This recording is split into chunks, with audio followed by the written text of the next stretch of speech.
Assalamualaikum warahmatullahi wabarakatuh. Alhamdulillah nahmaduhu wa nasta'inuhu wa nastaghfiruh wa na'udzu billahi min syururi anfusina wa min sayyiati a'malina. May yahdihillahu fala mudhillalah wa may yudlilhu fala hadiyalah. Allahumma shalli wa sallim wa barik ala Rasulillah. Amma ba'du.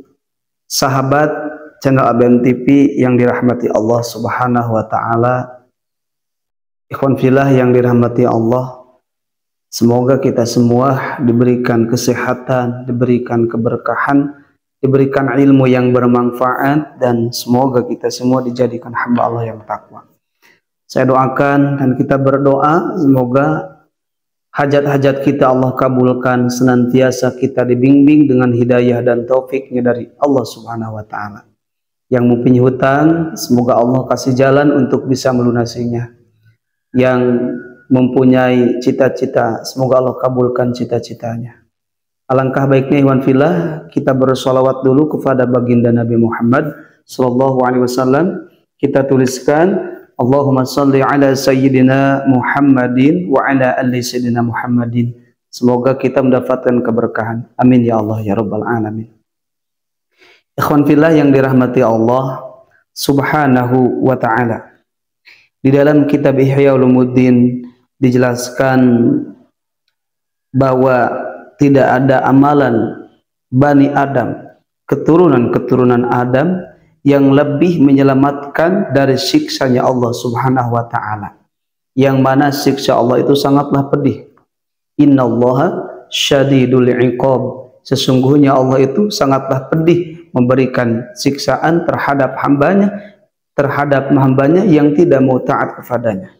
Tetapi Allah juga zat yang pemurah, sehingga dia memberikan kesempatan untuk hambanya bertaubat. Allah menjadikan malam supaya orang yang berbuat dosa di siang hari bertobat di malam hari. Begitupun Allah menjadikan siang supaya orang yang berbuat dosa di malam hari bisa bertobat di siang hari. Nah, di sini kata Rasulullah sallallahu alaihi wasallam, tidak ada amalan yang akan menyelamatkan Bani Adam dari siksa Allah Subhanahu wa taala min dzikrillah, hanya zikir pada Allah Subhanahu wa taala, hanya mengingat kepada Allah Subhanahu wa taala. Kemudian sahabat bertanya, ya Rasulullah, walal jihad fisabilillah, apakah tidak akan menyelamatkan ketika kita jihad di jalan Allah? Wala jihad fisabilillah, kata Rasulullah, tidak. Maka ikhwan fillah, ketika kita memperbanyak zikir, ini akan menjadi solusi dalam kehidupan kita. Ketika kita mendapatkan kesengsaraan, ketika kita mendapatkan ujian, maka mengingat Allah menjadi solusi dalam setiap masalah. Karena kita yakin yang memberi masalah itu bukan orang lain, tetapi Allah yang memberi masalah, dan Allah pula yang sanggup memberikan solusinya. Maka dengan itu kita selalu mendekatkan diri kepada Allah Subhanahu wa ta'ala.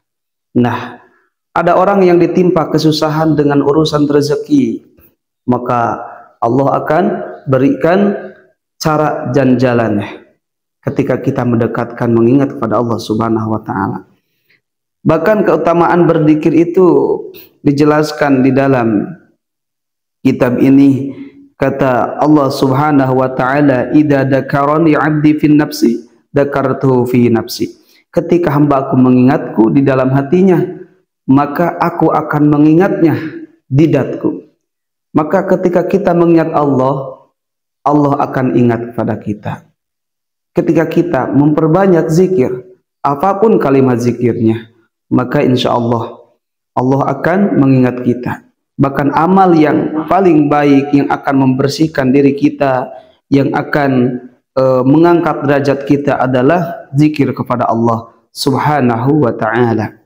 Bahkan orang yang sibuk hatinya zikir di kantor, di pekerjaan, dimanapun dia selalu berzikir pada Allah, maka kata Allah Subhanahu wa ta'ala dalam hadis qudsi, sibuk dengan mengingatku daripada dia meminta kepadaku, maka aku akan berikan sesuatu yang lebih utama yang orang lain memintanya. Nah, maka ikhwan fillah, saya akan coba memberikan amalan zikir yang mana ketika kita mengamalkan zikir ini, yang pertama, Allah akan berikan solusi dari setiap masalah. Rezeki-rezeki Allah akan berikan dengan lancar. Kemudian Allah akan berikan keberkahannya. Dan ketika kita sedang kesusahan, maka Allah akan berikan jalan yang mana jalan itu tidak terduga. Hanya Allah yang mengetahuinya, hanya Allah yang sanggup. Maka dengan itu alhamdulillah, saya akan berikan amalan zikir, yang mana zikir ini zikir yang 6 huruf, kita bacakan setelah sholat tahajud, di tengah malam kita bacakan. Kita bacakan di tengah malam, kita bacakan sesudah tahajud, kita bacakan sebelum subuh. Maka insya Allah, Allah akan berikan kemanfaatan, keberkahan dari zikir itu.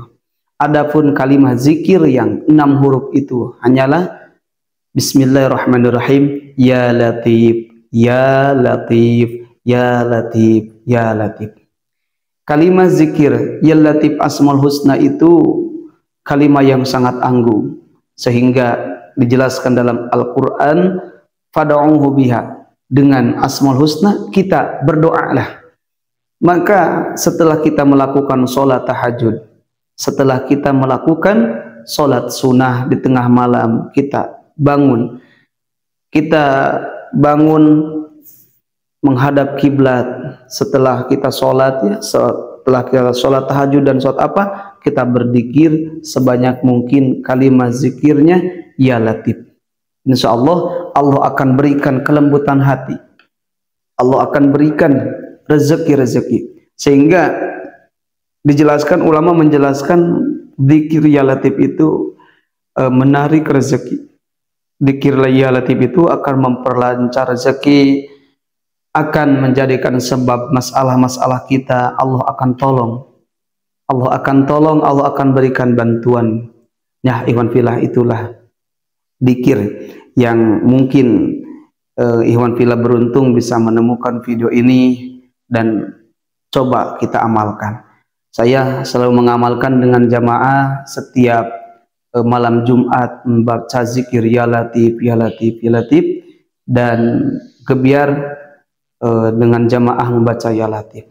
Nah, alangkah baiknya kita amalkan setiap malam setelah sholat tahajud, dan semoga apa yang kita amalkan didasari dengan keikhlasan. Kita mengingat Allah dan kita ingin ditolong oleh Allah Subhanahu wa Ta'ala, bukan hanya di dunia, tapi harapan terbesar kita ditolong oleh Allah Subhanahu wa Ta'ala nanti di akhirat, yang mana tidak ada pertolongan terkecuali pertolongan dari Allah Subhanahu wa Ta'ala. Ikhwan fillah yang dirahmati Allah, sahabat yang beriman, semoga bermanfaat. Billahi hidayah wa taufiq. Wassalamualaikum warahmatullahi wabarakatuh.